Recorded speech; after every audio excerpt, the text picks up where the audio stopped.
الحمدللہ رب العالمین حمدا کثیرا طیبا مبارکا فیہ نحمدہ سبحانہ وتعالی ونشکرہ ونشہد ان لا الہ الا اللہ وحدہ لا شریک لہ ونشہد ان محمدا عبدہ ورسولہ اللہم صلی علی محمد وعلی آل محمد کما صلیت علی ابراہیم وعلی آل ابراہیم انک حمید مجید اللہم بارک علی محمد وعلی آل محمد کما بارکت علی ابراہیم وعلی آل ابراہیم انک حمید مجید رب اشرح لی صدری ویسر لی امری واحلل عقدة من لسانی یفقہ قولی یقول اللہ تبارک وتعالی ولا تقتلوا أولادكم خشية إملاق نحن نرزقهم وإياكم إن قتلهم كان خطأ كبيرا ولا تقربوا الزنا إنه كان فاحشة وساء سبيلا ولا تقتلوا النفس التي حرم الله إلا بالحق ومن قتل مظلوما فقد جعلنا لوليه سلطانا فلا يسرف في القتل إنه كان منصورا۔ ہر قسم کی حمد و ثنا اللہ وحدہ لا شریک کے لیے ہے۔ بے شمار لا تعداد درود و سلام پیارے پیغمبر حضرت محمد صلی اللہ علیہ وآلہ وسلم پر کہ جنہیں اللہ تبارک و تعالی نے انسانوں کے لیے رحمت للعالمین اور اعلیٰ نمونہ بنا کر مبعوث فرمایا، اور آپ کو قرآن مجید کی شکل میں ایک مکمل اور احسن ضابطۂ حیات عطا فرمایا، جس میں لوگوں کے لیے، انسانوں کے لیے رہتی دنیا تک رہنمائی موجود ہے، اور خصوصاً وہ کام، وہ باتیں، وہ کردار کے مختلف پہلو جو اس انسان کو انسان بناتے ہیں،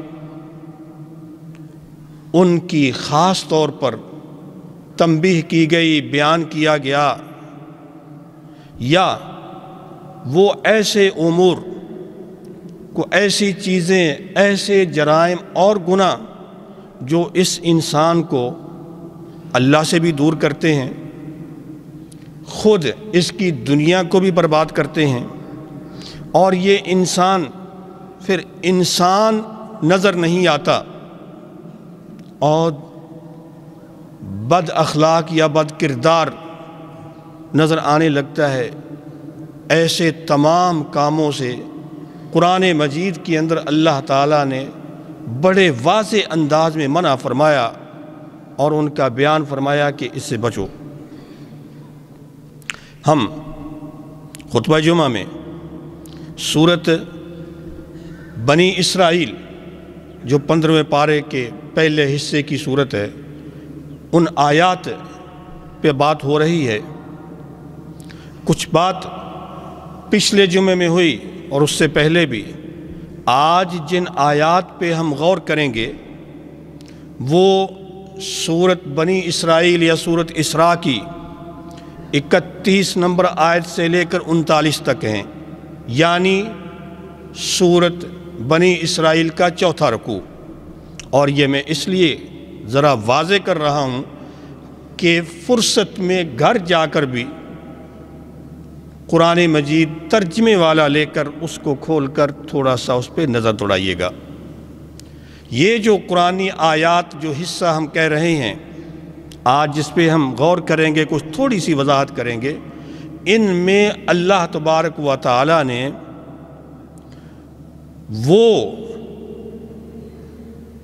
افعال، کردار یا جرائم جو انسان کی تباہی کا باعث ہیں، بربادی کا باعث ہیں، معاشرے کی بربادی کا باعث ہیں، ملکوں کی تباہی کا باعث ہیں، وہ بیان فرمائے اور فرمایا کہ ایسا مت کرنا، یا وہ کام جن سے ملک ترقی کرتے ہیں، معاشرے بڑے اچھے معاشرے بن جاتے ہیں، لوگ آپس میں بہت ہی بہترین زندگی گزارتے ہیں، انسان کی زندگی بہت اچھی کامیاب بن جاتی ہے، پرسکون اور خوشی والی ہوتی ہے، ان کاموں کا اللہ نے حکم دیا۔ ایک رکوع ہے، تھوڑی سی آیات ہیں لیکن بہت کچھ۔ کیا ہے؟ اللہ تبارک و تعالی نے جب اس سے پہلے والے رکوع میں اپنی عبادت کا حکم فرمایا کہ تم نے صرف میری پوجا کرنی ہے، اور ساتھ والدین کے حقوق کی تاکید کی، اور عزیز رشتہ داروں، قرابت داروں کے حوالے سے تنبیہ فرمائی، انسان جو مال کماتا، کھاتا، خرچ کرتا ہے اس حوالے سے اس کی رہنمائی فرمائی۔ اب یہاں پر اللہ تعالیٰ نے وہ کام بیان فرمائے جو منع ہیں، حرام ہیں، جرم ہیں، بڑے کبیرہ گناہ ہیں، اور ان میں سب سے پہلے اللہ تبارک و تعالیٰ یہ فرماتا ہے وَلَا تَقْتُلُوا أَوْلَادَكُمْ خَشْيَةَ إِمْلَاقٍ، اے لوگو اپنے بچوں کو تنگ دستی کے ڈر سے قتل نہ کرو، اپنے بچوں کو محتاجگی، تنگ دستی کے خوف سے، ڈر سے اپنے بچوں کو مارو نہیں، قتل نہیں کرو۔ عجیب بات ہے، کون ہے انسان، کوئی انسان جو انسان ہو کہ وہ اپنے بچے کو اپنے ہاتھوں سے مارے گا، قتل کرے گا، اور اس ڈر سے کہ بھئی اگر یہ بچہ زندہ رہا، یہ بچہ ہوا، اتنے بچے ہو گئے تو میں ان کو کھلاؤں گا کہاں سے، میں تو پہلے بڑی مشکل سے گزارا کرتا ہوں۔ یہ وہ بات اللہ فرماتے نہ، جو انسان، جو زیرو، جو بچہ اللہ تم کو دے رہا ہے، اس کو پیدا کر رہا ہے، تم اس کو نہ قتل کرو، اس ڈر سے کہ تنگی آ جائے گی۔ اور یہ کام جاہلیت میں کچھ لوگ کرتے تھے، ہم جانتے ہیں، سنا ہوا ہے کہ جاہلیت میں وہ کافر مشرک اپنی بچیوں کو زندہ درگور کرتے تھے، اور ان بچیوں کو اس لیے زندہ درگور کرتے تھے کہ کل کو یہ بچی بڑی ہو کر پتہ نہیں شاید ان کی بے عزتی کا باعث نہ بن جائے، ان کے لیے آر نہ بن جائے، کہ شاید جو ہے وہ کسی برائی میں پڑ جائے، اس کی عزت محفوظ نہ رہے تو پورے خاندان کے لیے آر ہوگی، اس وجہ سے وہ پیدا ہوتے ہی اس کو زندہ درگور کر دیتے تھے۔ اور کچھ ان میں سے ایسے تھے جو بچی ہو یا بچہ پیدا ہو تو زندہ ہوتے ہی اس کو ختم کر دیتے تھے، اس ڈر سے کہ اتنے بچے ہو جائیں گے تو پھر ان کو کھلائیں گے کہاں سے، ان کا پیٹ کیسے پالیں گے، یہ کہاں سے کھائیں گے، کیا ہوگا، محتاجگی کے ڈر سے، تنگ دستی کے ڈر سے، آمدنی کے ذرائع نہیں، روزگار نہیں، یا ابھی تو ٹھیک ہے لیکن اب زیادہ ہو گیا تو پھر کل کو کیا بنے گا، یہ ان کے ہاں تھا۔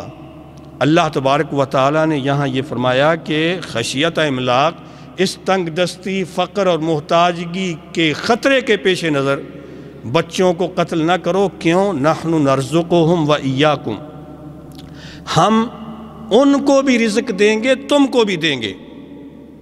یعنی ابھی تم آخر زندہ ہو، کھا پی رہے ہو نا، تو اللہ ان بچوں کو بھی دے گا اور تمہیں بھی دے گا۔ گھبرانے کی، ڈرنے کی ضرورت نہیں ہے۔ رزق اللہ کے ہاتھ میں ہے۔ ان اللہ هو الرزاق ذو القوۃ المتین۔ رزق تو اللہ کے ہاتھ میں ہے۔ اس نے جس انسان کو پیدا کیا ہے اس کو جتنا اس کا رزق ہے وہ دینا ہی دینا ہے، فکر کرنے کی ضرورت نہیں۔ ہاں، وسائل اسباب اختیار کرنے، یہ کام ہے، کرنا ہے، لیکن اس وجہ سے کہ کل کو کیا ہوگا۔ اور یہ بات آج ہم تصور نہیں کرتے کوئی انسان اپنے بچوں کو اس وجہ سے مارے، لیکن یہ نظریہ اگر ہم غور کریں تو آج شاید اس وقت سے کہیں زیادہ ہم نے اپنا لیا ہے۔ آج کے معاشروں کے اندر وہ جاہلیت کے چند لوگوں کا نظریہ آج اس سے کہیں زیادہ ہو گیا ہے کہ ہم اپنے منصوبہ بندی کے نام سے، یا یہ کہ بھئی چونکہ جو وسائل آمدنی، ذرائع رزق کے کم ہوتے جا رہے ہیں یا آبادی بہت بڑھ رہی ہے تو آبادی پہ کنٹرول کرو مختلف اس کے نام دے کر، اور بچوں کو پیدا ہونے سے پہلے روکا جا رہا ہے۔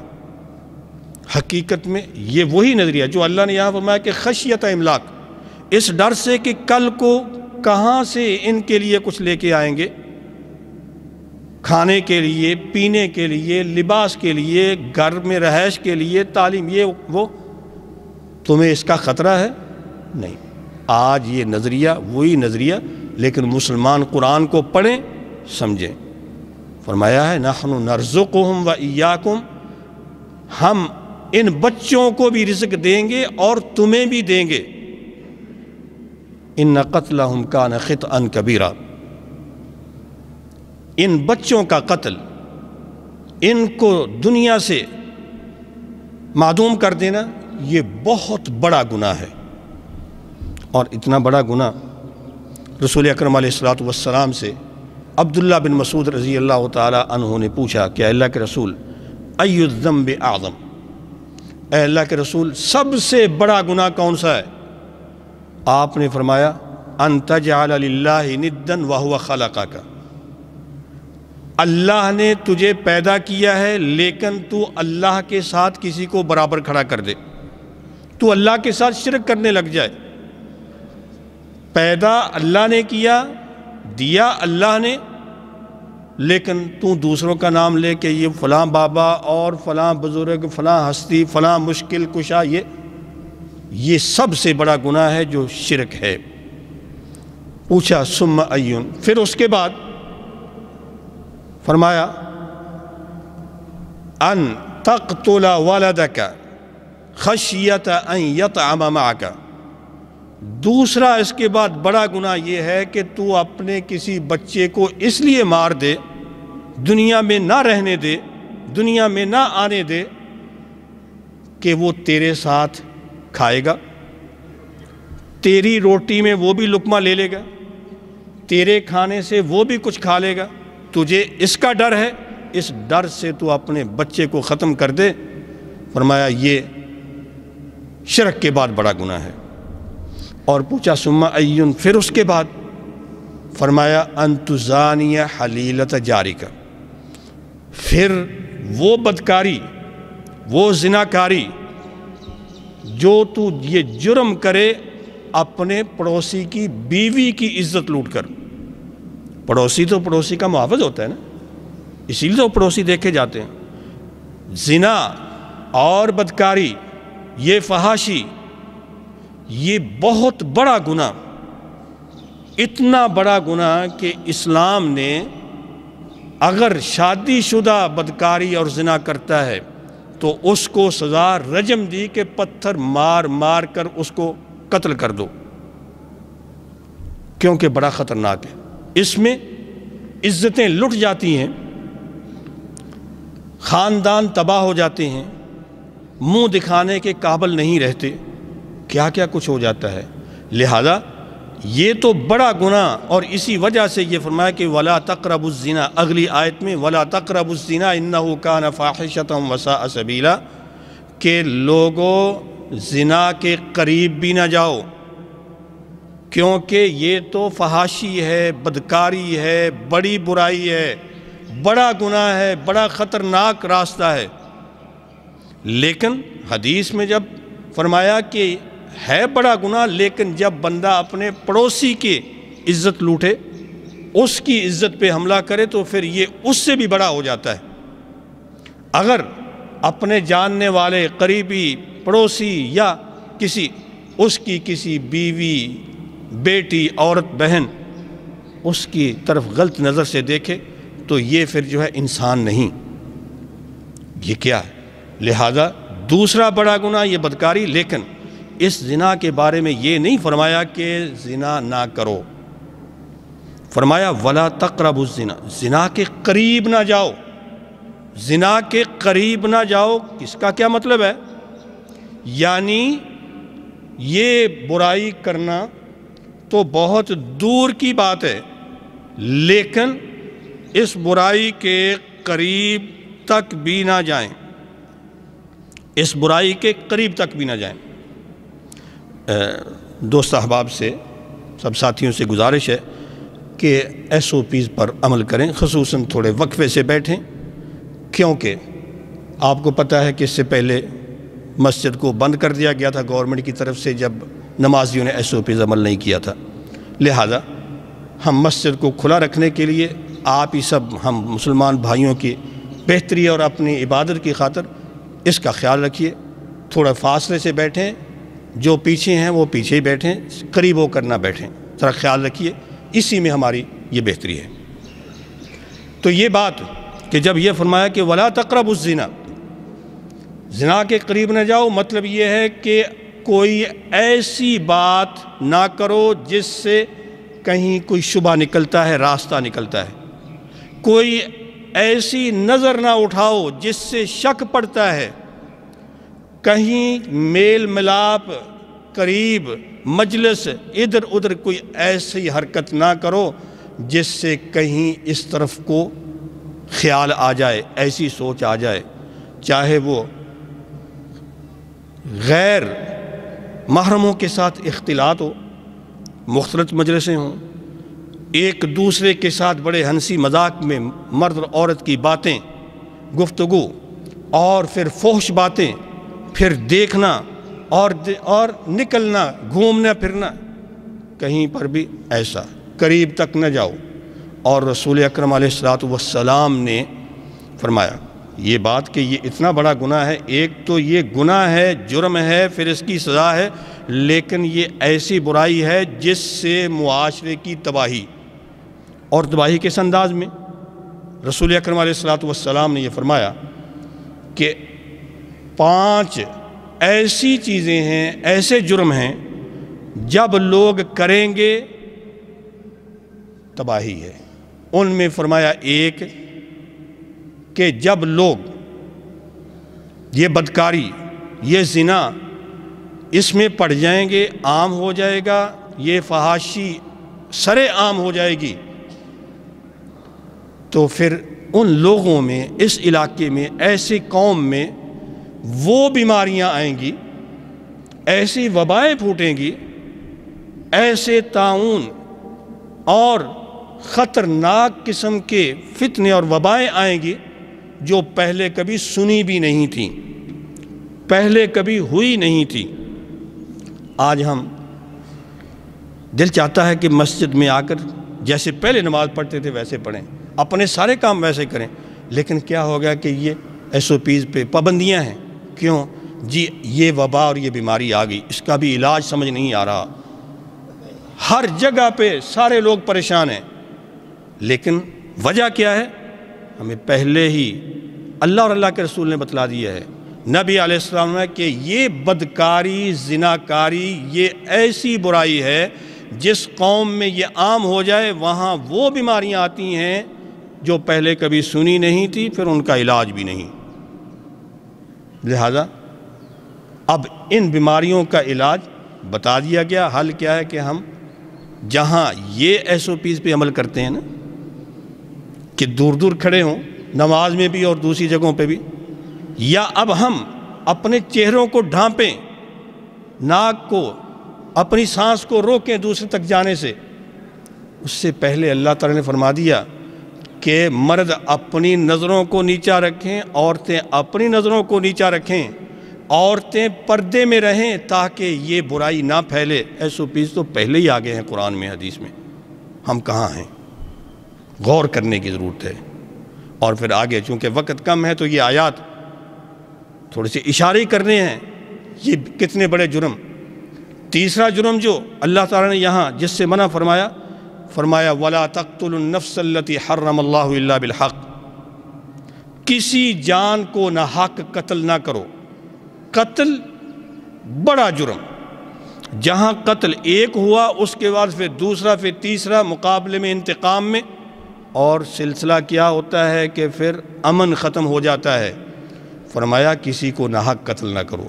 پہلے بچوں کے قتل سے منع کیا، لیکن یہاں عام قتل سے۔ اور یہ قتل ایسا جرم ہے جس کو فساد کہا گیا ہے کہ معاشرے کے اندر فساد برپا ہو جاتا ہے، ملک کے اندر فساد برپا ہو جاتا ہے، کوئی بندہ امن میں نہیں رہتا، پرسکون نہیں ہوتا، ہر وقت خطرے میں ہے۔ گھر سے نکلا تو کیا ہوگا، بازار گیا تو کیا ہوگا، واپسی پہ کیا ہوگا، وہاں کیا ہوگا، یہاں کیا ہوگا، یہ قتل۔ اور نبی علیہ السلام نے صرف ایک ہی حدیث کی طرف اشارہ کرتا ہوں، رسول اکرم علیہ السلام نے یہ فرمایا کہ اللہ کے نزدیک پوری دنیا اگر ختم ہو جائے، لَزَوَالُ الدُّنْيَا أَهْوَنُ عِنْدَ اللَّهِ من قتل مسلم، او کما قال صلی اللہ علیہ وسلم۔ آپ نے فرمایا کہ پوری دنیا اگر ختم ہو جائے، اس کے مقابلے میں ایک مسلمان کا قتل جو ہے اللہ تعالیٰ کے ہاں بڑا ہے۔ دنیا ختم ہو جائے یہ اللہ تعالیٰ کے ہاں کم ہے، لیکن ایک مسلمان کا ناحق قتل یہ پوری دنیا کی تباہی سے کہیں زیادہ خطرناک اور اللہ کے ہاں زیادہ گناہ ہے۔ ایک بندے کا قتل یہ جا کہ پوری دنیا، اور آج یہ ہے مسلمان اس کے قتل کو کچھ سمجھا ہی نہیں جاتا۔ مسلمان آپس میں اپنے بھائیوں کو قتل کرتے ہیں، اور مسلمان کیسے دنیا میں کٹ رہے ہیں۔ اور اگر یہ مسلمان اس طرح سے کٹ رہے ہیں چاہے اپنوں کے ہاتھوں یا دوسروں کے ہاتھوں، تو پھر وہاں فساد ہی ہوگا، وہاں پھر جو ہے یہ تباہیاں آئیں گی، دنیا کا زوال، دنیا کی تباہی اللہ کے ہاں کوئی حیثیت نہیں رکھتی، لیکن ایک مومن کا قتل بڑا خطرناک ہے۔ وَلَا تَقْتُلُوا النَّفْسَ الَّتِي حَرَّمَ اللَّهُ إِلَّا بِالْحَقِّ وَمَنْ قُتِلَ مَظْلُومًا فَقَدْ جَعَلْنَا لِوَلِيِّهِ سُلْطَانًا فَلَا يُسْرِفْ فِي الْقَتْلِ إِنَّهُ كَانَ مَنْصُورًا۔ لیکن آگے اللہ فرماتے ہیں کہ اگر کوئی قتل ہو گیا تو یہ جو مقتول ہے اس کا جو وارث اور ولی ہے اسے اختیار دیا ہے کہ بھئی قاتل کو سزا دینی ہے، قصاص لے لے، اس کو سزا دینی ہے معاف کر کے دیت لے لے، یا فری میں معاف کر دے، لیکن اگر سزا دینی ہے تو سزا دینے میں بھی زیادتی نہ کرے، جتنی سزا بنتی ہے اتنی ہی۔ قصاص لینا ہے، بس قصاص لینا ہے جس سے بنتا ہے، یہ نہیں ہے کہ اس کے خاندان کو تباہ کر دو، یہ نہیں ہے کہ اس کے ٹکڑے کر دو، یہ نہیں ہے کہ اب انتقام کی آگ موقع لگا ہے تو جو ہے اس کو اتنا بھڑکاؤ نہیں۔ پہلے قتل کرنے والے کا جرم نہیں کرنا اس نے، لیکن اگر کسی نے ایسا کیا تو سزا، اس کو سزا دینی ہے تو اس کی بھی ایک حد ہے، اتنا ہی وہ شرعی حدود میں رہے۔ اور اس کے بعد اللہ تبارک و تعالیٰ یہ فرماتے ہیں وَلَا تَقْرَبُوا مَالَ الْيَتِيمِ إِلَّا بِالَّتِي هِيَ أَحْسَنُ حَتَّى يَبْلُغَ أَشُدَّهُ، کہ اے لوگو تم یتیم کے مال کے قریب نہ جاؤ مگر اچھے طریقے سے، جب تک وہ بالغ نہیں ہو جاتا۔ مطلب یہ ہے کہ جو بچے یتیم ہو گئے ان کا باپ تو نہ رہا، اگر باپ پیچھے کچھ ان کے لیے چھوڑ گیا ہے جو کچھ ہے، تو جو سرپرست ہے وہ چاہے چچا ہے، تایا ہے، ماموں ہے، بھائی ہے، کوئی اور چھوٹا بڑا ہے، اس بچے کے مال کو یہ سمجھ کر کے کوئی پوچھنے والا نہیں ہے تو ہڑپ نہیں کرو، ادھر ادھر ضائع نہیں کرو، غلط خرچ نہیں کرو، انویسٹمنٹ کے بہانے سے یا اس کے فلاں کام کے بہانے سے پیسے خام خواہ فضول خرچ نہ کرو، بلکہ ان کو محفوظ رکھو، کیونکہ یہ یتیموں کا مال، اس کو کھانا، خراب کرنا، ضائع کرنا، نقصان پہنچانا، یہ بھی کبیرہ گناہوں میں سے ہے۔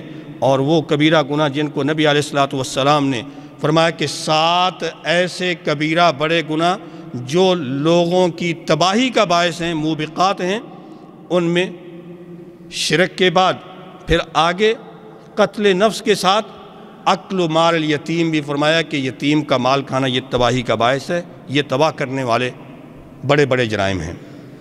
وَلَا تَقْرَبُوا مَالَ الْيَتِيمِ إِلَّا بِالَّتِي هِيَ أَحْسَنُ حَتَّى يَبْلُغَ أَشُدَّهُ۔ پھر آگے فرمایا وَأَوْفُوا الْكَيْلَ إِذَا كِلْتُمْ وَزِنُوا بِالْقِسْطَاسِ الْمُسْتَقِيمِ ذَلِكَ خَيْرٌ وَأَحْسَنُ تَأْوِيلًا۔ لوگو لین دین میں ماپ اور تول میں انصاف کرو، ماپ اور تول پورا پورا، جب ماپ کر کوئی چیز دینی ہے تو پوری دو، تول کر دینی ہے وزن کر کے تو تب بھی پوری دو، کسی کا حق نہ مارو، انصاف کے ساتھ وزن ٹھیک ہونا چاہیے۔ یہ نہیں ہے کہ دینا ہے، دکاندار بیچ رہا ہے تو تول میں 1 کلو کی بجائے جو ہے 50 گرام یا 100 گرام کنڈے کو پیچھے کر لیا، کم کر دیا، اور جو تاجر لے رہا ہے، خرید رہا ہے، وہ 40 کلو کی بجائے 45 کلو لے رہا ہے۔ یہ ویل للمطففین ہے، ہلاکت ہے ان لوگوں کے لیے جو تطفیف کرتے ہیں، یعنی اللہ فرماتے ہیں کہ جب وہ لیتے ہیں تو پورا اور زیادہ لیتے ہیں، اور جب بیچتے اور دیتے ہیں تو کم کر کے دیتے ہیں۔ اب آپ ہی غور کر لیجیے، اب میں اس پہ کتنی آیتیں اور کتنی حدیثیں سناؤں، جا کر قرآن پڑھیے، حدیثیں پڑھیے، لیکن صرف اشارہ اتنا کہ کیا یہ بیماری اور یہ جرم آج نہیں ہے؟ ہم کوئی کتنا کیسا بڑا منصب رکھنے والا آفیسری کیوں نہ ہو، وہ بھی گھبراتا ہے کہ بازار میں کوئی چیز لینے گیا تو شاید پوری نہیں ملے گی، پھر کیا ہوگا؟ اور ایسا ہی ہوگا کہ پھر اللہ کی طرف سے رحمتیں بند ہو جاتی ہیں، برکتیں اڑ جاتی ہیں، اور جو ہمارے ساتھ ہو رہا ہے۔ وَلَا تَقْفُ مَا لَيْسَ لَكَ بِهِ عِلْمٌ۔ اللہ تبارک و تعالیٰ یہ فرماتے ہیں وَأَوْفُوا بِالْعَهْدِ۔ اب یہ بات ہے کہ اگلی یہ بات ہے کہ بے اپنے عہد کو بھی پورا کرو، اپنے عہد و پیمان کو پورا کرو، جو وعدے کیے ہیں، جو لین دین کے اتفاقات ہوئے ہیں، جو کسی کے ساتھ طے کیا ہے، اس طے شدہ کو پورا کرو۔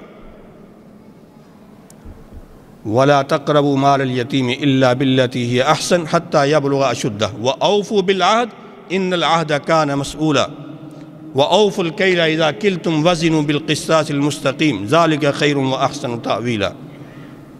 عہد و پیمان، اتفاق، طے شدہ سودے ہوں، معاملات ہوں، رشتہ داریوں کے معاملات ہوں، معاشرے کے اندر جو چیز تم نے طے کر لی، اس وعدے کو، عہد کو پورا کرو۔ اور یہ عہد کو پورا کرنا، وعدہ پورا کرنا، اس کی پابندی کرنا، یہ ایمان کی علامت ہے۔ اللہ تعالیٰ نے قرآن مجید کی مختلف آیات میں ایمان والوں کی علامتیں اور صفات بیان کی، ان میں یہ الذین هم لاماناتہم وعہدہم راعون، جو اپنی امانتوں اور اپنے عہد و پیمان اور طے شدہ اتفاق جو ہوتے ہیں ان کو پورا کرتے ہیں، یہ ان کی۔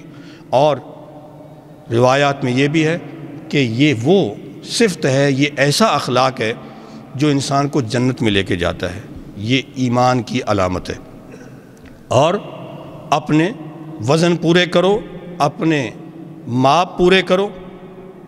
اس کے بعد آگے جو فرمایا وَلَا تَقْفُ مَا لَيْسَ لَكَ بِهِ عِلْمٌ إِنَّ السَّمْعَ وَالْبَصَرَ وَالْفُؤَادَ كُلُّ أُولَئِكَ كَانَ عَنْهُ مَسْئُولًا، کہ لوگوں کوئی ایسی بات نہ کرو جس کا پتہ نہیں ہے، جو پتہ ہے اتنا ہی بولو، اتنی بات کرو، وہی کام کرو۔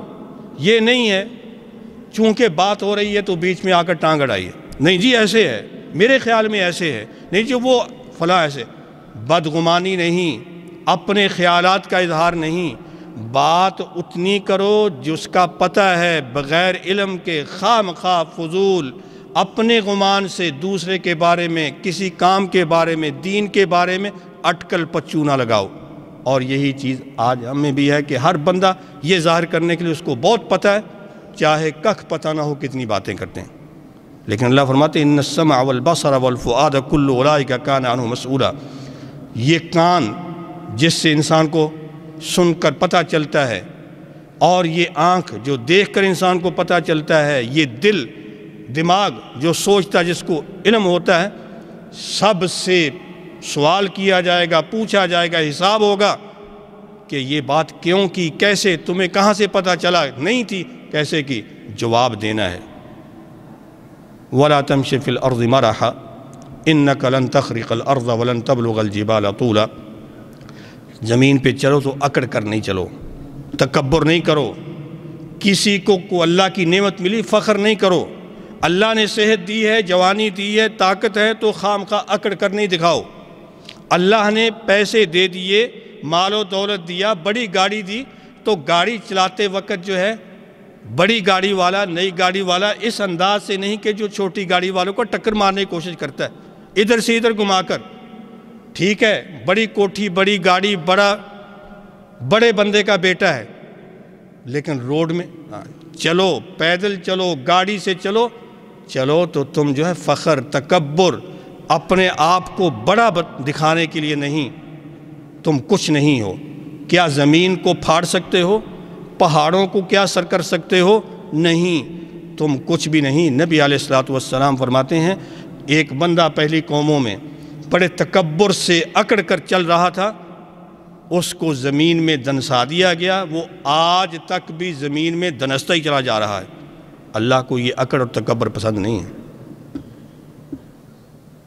کل ذالک کان سیئہ عند ربک مکروہا۔ اللہ فرماتے ہیں یہ سب کچھ جو ہے یہ بہت ہی برا، بڑے گناہ ہیں، اس لیے تم کو منع کیا گیا ہے۔ اور آگے اللہ فرماتے ہیں یہ ساری حکمت کی باتیں، وہی جو ہے یہ اللہ تم کو بتلا رہا ہے۔ اور اللہ ساتھ یہ فرماتے ہیں کہ اللہ کے ساتھ کسی اور کو شریک اور الہ نہ بناؤ۔ اور جو یہ کہتے ہیں کہ اللہ تعالیٰ کی اولاد ہے، اللہ کا کوئی بیٹا ہے، اللہ کی طرف کسی بیٹے کی نسبت کرتے ہیں، جیسا کہ کئی دوسرے مذاہب اور دین رکھنے والے اور مشرک بھی اس وقت کہتے تھے۔ یہودی عزیر علیہ السلام کو اللہ کا بیٹا کہتے تھے، اور مسیحی، نصرانی عیسیٰ علیہ السلام کو اللہ کا بیٹا کہتے۔ اللہ نے فرمایا کہ یہ نہیں، لم یلد ولم یولد، اللہ کی تو کوئی اولاد نہیں ہے، لم یتخذ ولدا۔ لہذا یہ موقع پہ مسلمان اس کو کبھی قبول نہیں کر سکتے، مسلمان اس پہ مبارکباد نہیں دے سکتے، مسلمان اس پہ خوش نہیں ہو سکتے ایسے موقع پہ جس میں جو ہے اللہ کی طرف کسی بیٹے یا کسی انسان کی نسبت کی جائے۔ یہ وہ برائیاں، اصل یہ ہے کہ ہم سمجھیں، غور کریں اور اپنی اصلاح کریں۔ اللہ تعالی ہم پہ رحمتیں فرمائے گا، برکتیں فرمائے گا۔ اللہ سے دعا ہے کہ اللہ تعالی ہماری حفاظت فرمائے، اللہ تعالی ہمیں ایمان عطا فرمائے، اللہ تعالی بیماروں کو صحت دے، اور اللہ تعالیٰ اس وبا کا خاتمہ فرمائے اور ہماری زندگی کو پھر نارمل بنائے۔ وآخر دعوانا ان الحمدللہ رب العالمین۔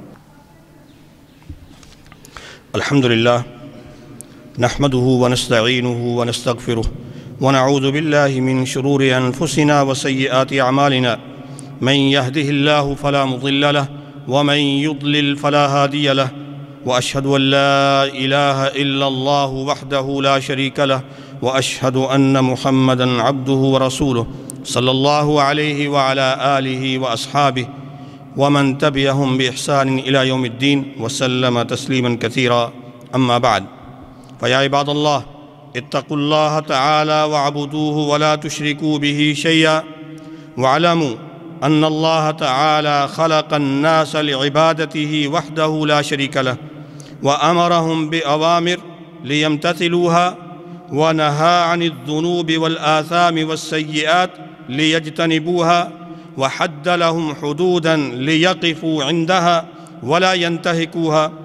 ومن ذلك ما جاء في آيات سورة الإسراء من آية رقم 31 إلى آية رقم 39،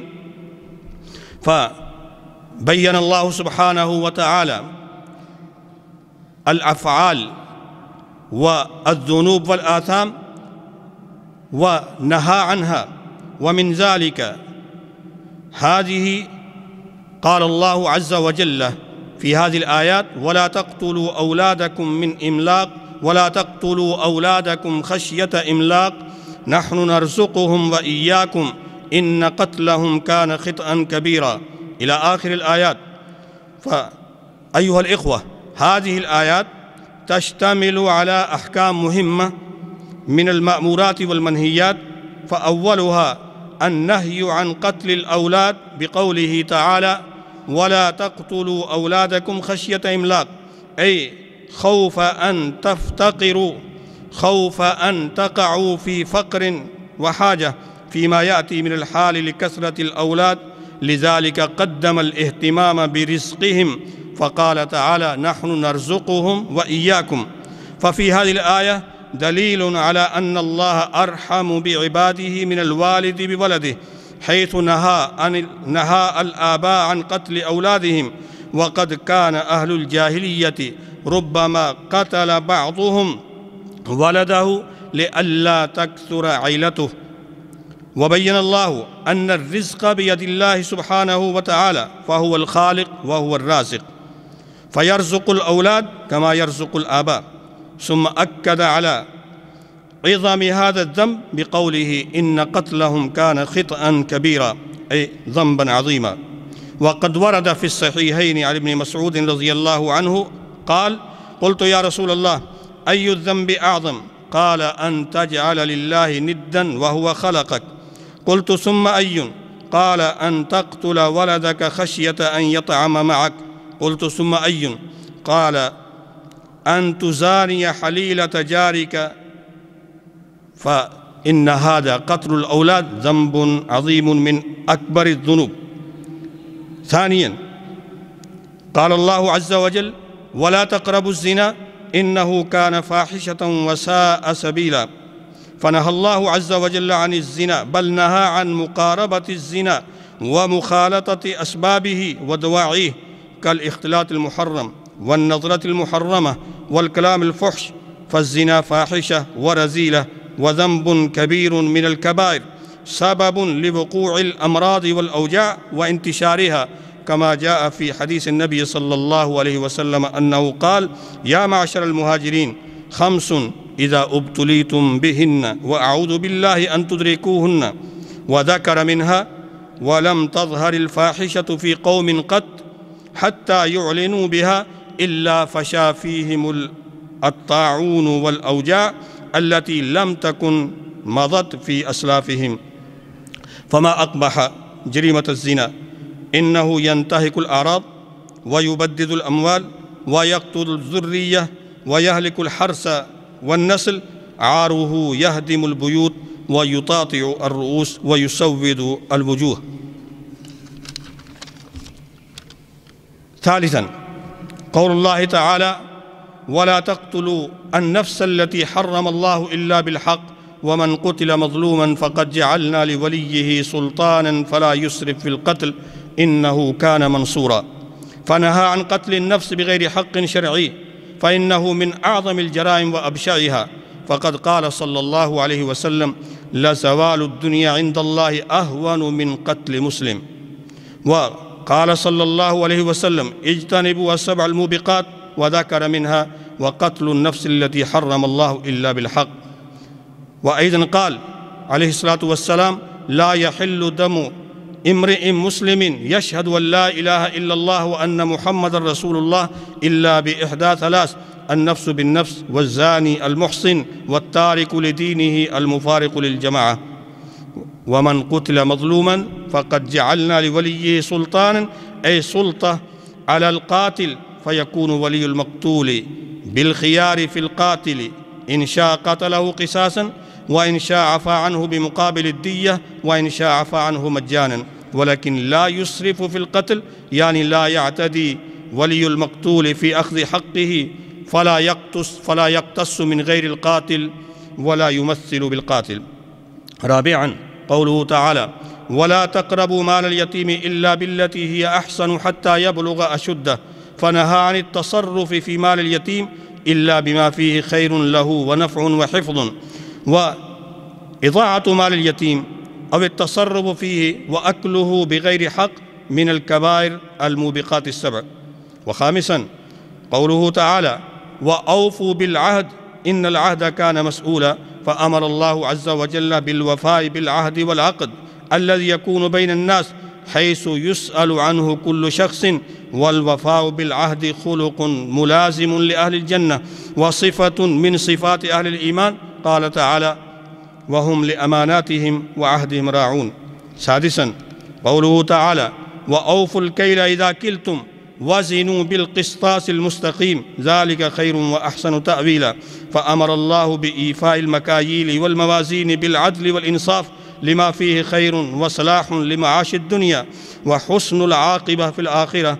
وتوعد الله عز وجل المطففين الذين إذا كان لهم حقوق على الآخرين أخذوها كاملة وافية، وإذا كان للناس عليهم حقوق فإنهم ينقصونها ويبخسونها، توعدهم بالويل والعذاب والخسارة. قال تعالى ويل للمطففين الذين إذا اكتالوا على الناس يستوفون وإذا كالوهم أو وزنوهم يخسرون. رابعاً قوله تعالى ولا تقف ما ليس لك به علم. هذا سابعاً ولا تقف ما ليس لك به علم إن السمع والبصر والفؤاد كل أولئك كان عنه مسؤولا، أي لا تتبع ولا تقل ما ليس لك به علم، فهذه دعوة للتثبت والتحري وعدم القول بلا علم وعدم الخوض فيما لا يعلم العبد وعدم الجري وراء الظن والكذب سواء في الدين أو في المعاملات أو في حقوق الناس أو في اتهام بعضهم بعضا، فإن السمع والبصر والفؤاد كل أولئك كان عنه مسؤولا.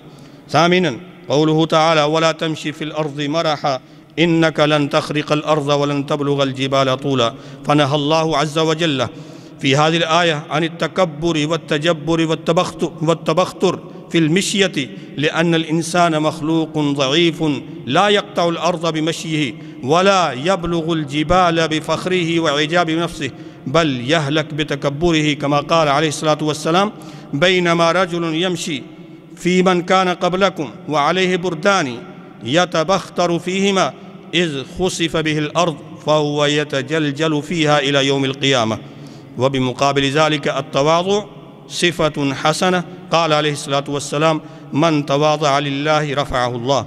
وفي آخر هذه الآيات قال الله عز وجل ذلك مما أوحى إليك ربك من الحكمة ولا تجعل مع الله إلها آخر فتلقى في جهنم ملوما مدحورا، أفأصفاكم ربكم بالبنين واتخذ من الملائكة إناثا إنكم لتقولون قولا عظيما. يعني هذه الأخلاق الجميلة التي أمرتم بها والأخلاق الرذيلة التي نهيتم عنها هي من الحكمة التي أوحى الله بها إلى النبي صلى الله عليه وسلم. وجاء النهي الأخير هنا عن الشرك بالله، فإن الشرك من أكبر الكبائر والمشرك مخلد في النار.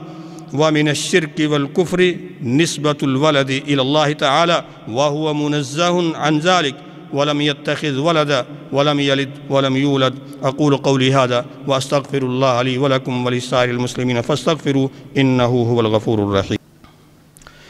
إن الحمد لله أحمده سبحانه وتعالى وأشكره، وأشهد أن لا إله إلا الله وحده لا شريك له، وأشهد أن محمدًا عبده ورسوله صلى الله عليه وعلى آله وأصحابه ومن تبعهم بإحسان إلى يوم الدين وسلم تسليماً كثيرا. أما بعد، فيا عباد الله اتقوا الله حق التقوى واستمسكوا من الإسلام بالعروة الوثقى واشكروه على نعمائه العظمى. أيها المسلمون، قد بين الله تعالى في محكم كتابه ما أمركم به وما نهاكم عنه وما أحل لكم وما حرم عليكم، فامتثلوا أوامره واجتنبوا نواهيه وأحلوا حلاله وحرموا حرامه واستضيئوا بضيائه واتعظوا بمواعظه، فإن في ذلك صلاحكم في الدنيا ونجاتكم في الآخرة.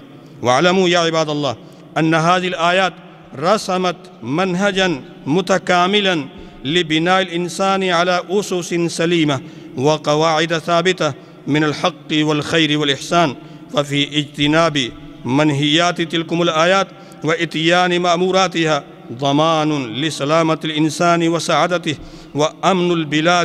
وأمن البلاد وحفظ الدين والنفس والعقل والمال والعرض والنسل. أسأل الله عز وجل أن يوفقنا لما فيه صلاحنا وأمننا وسعادتنا وفلاحنا في الدنيا والآخرة. ألا صلوا وسلموا على نبيكم كما أمركم الله عز وجل بقوله: إن الله وملائكته يصلون على النبي يا أيها الذين آمنوا صلوا عليه وسلموا تسليما. وقال النبي صلى الله عليه وسلم: من صلى علي صلاة صلى الله عليه بها 10. اللهم صل وسلم وبارك على نبينا ورسولنا محمد وعلى آله وأصحابه وأتباعه ومن تبعهم بإحسان إلى يوم الدين. اللهم انصر الإسلام والمسلمين، اللهم أعز الإسلام والمسلمين وأذل الشرك والمشركين ودمر أعداء الدين وأهلك الكفرة الذين يصدون عن سبيلك ويكذبون رسلك ويقاتلون أولياءك. اللهم ارحمنا ولا تنظر إلى سوء أعمالنا، اللهم استر عوراتنا وآمن روعاتنا، اللهم احفظنا من جهد البلاء ودرك الشقاء وسوء القضاء وشماتة الأعداء. اللهم احفظ بلادنا، اللهم احفظ أمتنا، اللهم احفظ ديننا، اللهم احفظ مقدساتنا، اللهم ارحمنا ولا تنظر إلى سوء أعمالنا، اللهم وفقنا لما تحبه وترضى، اللهم انصرنا ولا تنصر علينا، اللهم اشف مرضانا ومرضى المسلمين، اللهم آمنا في أوطاننا وأصلح أئمتنا وولاة أمورنا ولا تسلط علينا من لا يرحمنا برحمتك يا أرحم الراحمين. سبحان ربك رب العزة عما يصفون وسلام على المرسلين والحمد لله رب العالمين.